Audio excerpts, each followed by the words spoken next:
needed, keeping all hands, arms, feet, and legs inside the boat at all times. And please watch your little ones. We don't want any unexpected twists in our story today. Now, most people travel to enchanted places through the pages of a book, or sometimes in person, whether down a rabbit hole or with some pixie dust. They say it can be quite magical, or even menacing, as it looks like we're about to enter the jaws of Monstro himself. We are actually being transported to the enchanted world called Storybook Land.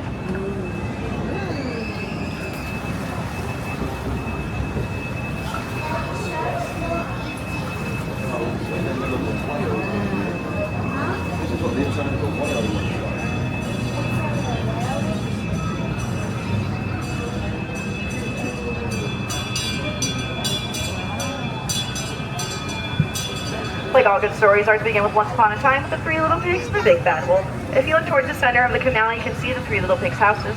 One made of straw, one made of stick, and one made of guaranteed wolf-proof brick.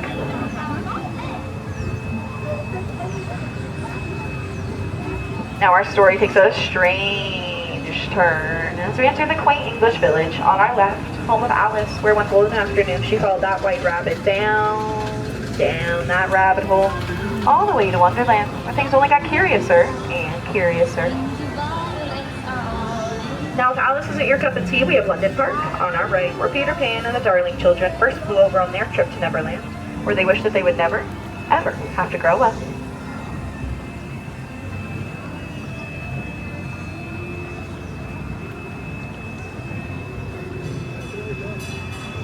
And one jump ahead, we have Agrabah, the city of enchantment and mystery, where the street rat Aladdin and Princess Jasmine first met, and although from two different worlds with a little help of a genie and the power of love, they got there happily ever after and lived in the Sultan's palace to this day. Their story can be filled with love and light, like the archways above us, where some say Aladdin took Jasmine on their first carpet ride, where they soared over, sideways, and under to a whole new world.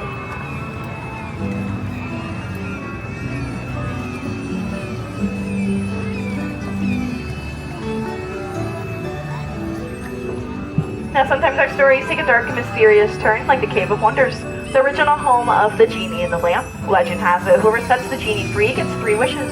But luckily for us, he left some extra magic in there, so let's head inside, make a wish, and see if it comes true.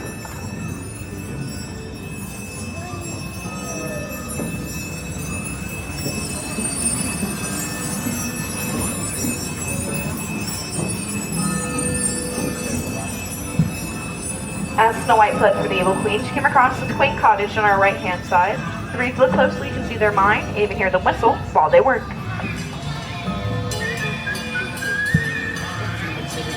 And even though her evil stepmother forbade it, Cinderella did make it to the ball that night, thanks to her fairy godmother who granted that wish. Although a few bumps in the road, including her carriage turning back through a pumpkin, which you can still see up on the bridge there today.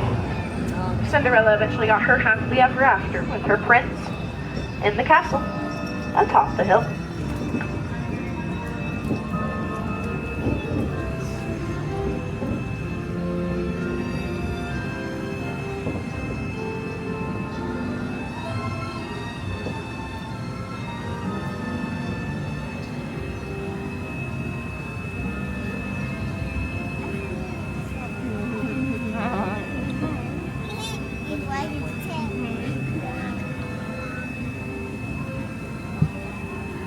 Now, not all dreams are happily ever after for Princess, like the tangled tale of Rapunzel, wishing nothing more than to see the floating lanterns on her birthday.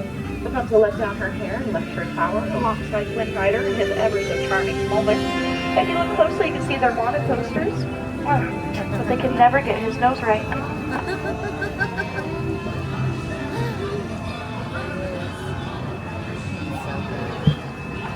Now we can be home to more of our wild characters, like Toad Hall up on our left, which is home to J. Thaddeus Toad, or he prefers to go by Mr. Toad.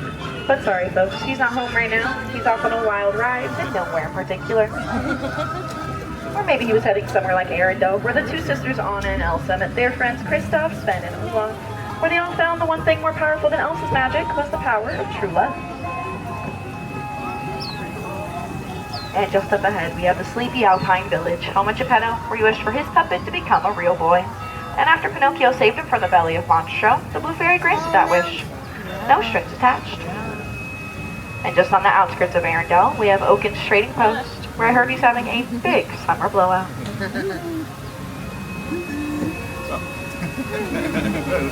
Now Geppetto's wish was similar to many others, like the Little Mermaid Ariel, where she wished to walk on her unsteady legs, become part of our world. Although her story first began in Atlantica under the shadow of her father, King Triton, it was still filled with many adventures, but eventually ended in her happily ever after. If you take a peek behind that waterfall on your left-hand side, you might be able to catch a glimpse of Atlantica. But as our story comes to an end, I ask that everyone please remain seated, keeping all hands, arms, and fingers inside the boat.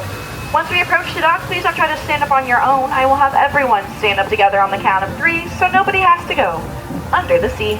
On behalf of all the storytellers and myself, we thank you for joining our story. We wish you a magical rest of your visit here at Disneyland Resort.